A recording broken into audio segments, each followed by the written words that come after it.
Keep that opinion to yourself. Keep that dirty opinion to yourself.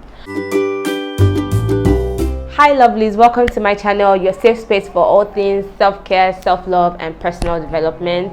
If you aren't subscribed yet, please make sure to click the subscribe button before you go, and if you end up enjoying this video or learn anything at all from it, then please like it with all your chest. So in this video, I want to talk about something that's really been on my mind, and what has been on my mind is just how much many people don't know their own minds. And I know that it can be very easy to just flow with what everybody else is doing, what everybody else is saying, what seems popular, but I really think it's an alarming thing to just be going with the flow of what everybody else is doing without truly aligning with it, without actually checking that yes, I believe this thing that I'm saying. Just parroting whatever you see online. Somebody said something and then it's like, okay, I'm just going to repeat that because I like this person. Without actually checking that, wait, how does this person know this? Is this true? Does this align with me? Do I actually agree with this? Will I be able to defend this? And if the person tomorrow comes back to say, oh, I don't believe that anymore, would I still believe it? Or would I suddenly switch camp just because that person has switched camp? And I think that that's something that happens a lot. People will have a lot of, like, will I say, sheep/herd syndrome. They just basically follow what everybody else is doing. I see that on Twitter all the time. If I see something that I don't fully know enough of, maybe I see information and it has thousands of likes, thousands of retweets, but I don't really know enough about it. If I care, if it's something that has to do with one of my interests or just something that has to do with humanity, I might quickly go check about it or read more about it from other people just to really understand and get a good picture of it before I like or retweet. I have my own contribution, but I wouldn't just blindly just like or retweet just because everyone else is. If I do, it's because I agree with it. Maybe I find it interesting, I find it funny, or I actually want to power up what that person has said because I genuinely also care. So I think that many times we just follow what other people do. I mean, it's easier, and I'm going to say, okay, for example, something as basic as how easy it is to just let others do for you, right? My sense of style. Okay, I have 3 sisters, right? When I was younger, they always picked my clothes, dressed me, everything, my style. And so just wearing their clothes, them buying for me, all of those things shaped my style. And for a long time, I wore so many things and I had in my wardrobe so many clothes that were no longer my style as an adult. And then one day I just realized that I wear all these things, but when I'm on social media, I like different pieces and I like different things. And this is just not true to what I like anymore because I've been following what they do. It's not really my own style, but it's their own style. And because they are around me, they surround me, they buy for me, you know, I hear them, I parrot what they do, what they wear. I just kept on wearing the clothes without ever thinking this is clothes, something as basic as how I dress myself, how I present myself. And so I should take more care with making sure it reflects who I am. Before I finally realized that I actually need to do more of a step. Even when I was buying clothes for myself, I still wasn't really buying the things that I didn't really pay attention to. What's my style? What do I like? What do I feel comfortable in? I was just buying the same kinds of things that I already had and that they had bought for me. And that's not to say that what their style was bad or anything. No, it was beautiful, but it wasn't exactly how I wanted to dress. I was already growing, but you know, I kept sticking to how they used to dress me and their own sense of style. So if you don't check in with ourselves, it's so easy to be swept in with what everybody else is doing, just, you know, tagging along with what everybody's saying popular. If people say, oh, A is great and A is popular today, then you jump on it. And if people say, oh, B is better or B is what is good, then you jump there again. And people say, sure, I made a mistake actually. A is where we're at now, so can you jump back? How do you look? You look like you're confused. So no matter what, always have a strong sense of yourself. Always have a strong sense of who you are, what you stand for, without just parroting or doing what everybody else is doing. The peer pressure will be high, you know. It might sometimes, peer pressure doesn't necessarily mean that anybody is actively telling you, oh, do this, do this, do this. It might just be you seeing others and placing that pressure on yourself. In fact, the pressure that we place on ourselves sometimes is worse than the ones others place on us. So you have to have a strong sense of self, strong sense of what you want to do and what you don't want to do.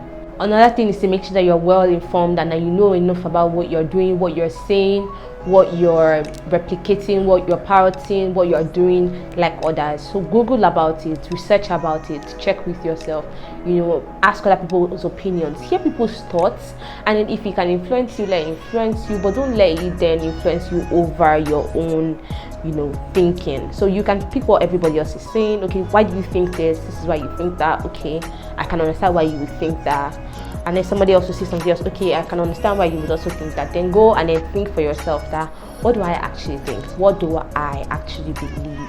Which one actually resonates with me? Do I actually believe deeply? And not just, oh, I like this person, so I'm going to go with it, or this is what everybody else is saying, so I'm just going to go with that.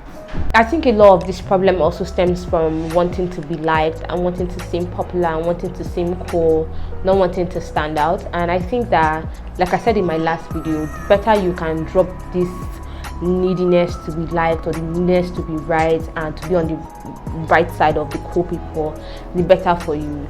Some things that you would want to do will not be popular. Some right things are not popular. Some things that you will say are not popular. That's why they're called unpopular opinions. But you should be able to have them, and if you really believe in them, you should be able to speak them. Not people that talk in rubbish online. That keep that opinions yourself. Keep that dirty opinions yourself. But I mean, like, if you have actual backable ideas and opinions on things that you've really thought through and you think are important, then you should be able to hold on to those and not fear what anybody else will say or think about it, unless you're going to be hurtful to others. If it's hurtful to others directly, keep short. Or at least think it only in your mind. I saw this movie like a month ago, and this movie was about a 17-year-old boy that was on trial for killing his father. His father was abusive and everything, and everybody else truly believed that the boy was guilty. The lawyer barely did a good job for the boy, and then everything was aligned and it seemed like he was guilty. And then there was this jury. There were 12 men, the jurors, and they were together in a room, and it was a simple matter of picking, everybody saying guilty and it's done and over with. So 11 men go guilty, and then there's the last guy to vote, and it goes not guilty. And so everybody's like, what do you mean not guilty? We all heard the facts outside. That guy is guilty, but it's like, I have doubts. I don't truly believe that it's not guilty. It's like, what makes you think that? And then he had all these things that he wanted to say, and he stood his ground. And by the time it was done, everybody else in the room, 1 by 1, 2 by 2, sometimes 3 by 3, were actually turning their votes to say, you know what, you're actually making a lot of sense, this guy, and I have to go not guilty with you. But if you are falling into like public opinion and what everybody else was doing, and just be like, I don't want to be the odd one out or be the one that everybody would turn on to be like, what do you mean by not guilty? Why are you wasting our time? Some guy even wanted to go and watch ball. It was like, you're wasting my time. I want to go and watch the game by 7 o'clock. I need you to say guilty now so I can go. And he was like, I'm sorry, but this is somebody's life and I just can't say guilty when I don't actually believe that he's guilty. I do understand the will of strength and the strong sense of self that person has, and you is a character, but that's not the point. The thing is that the strong sense of self that you must have to be able to say, you know, I know everybody's flowing this way, but I have my own mind, I have my own opinions, and this is not what I believe. I do not subscribe to this. This is what I think.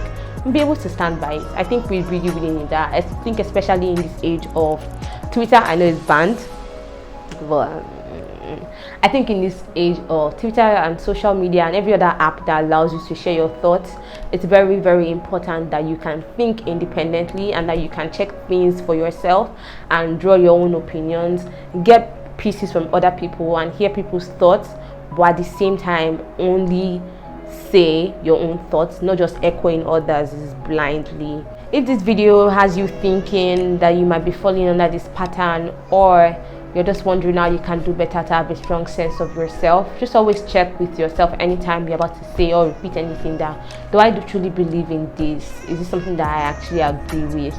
If this person later comes back to say they've changed their mind for any fickle reason, would I still believe this?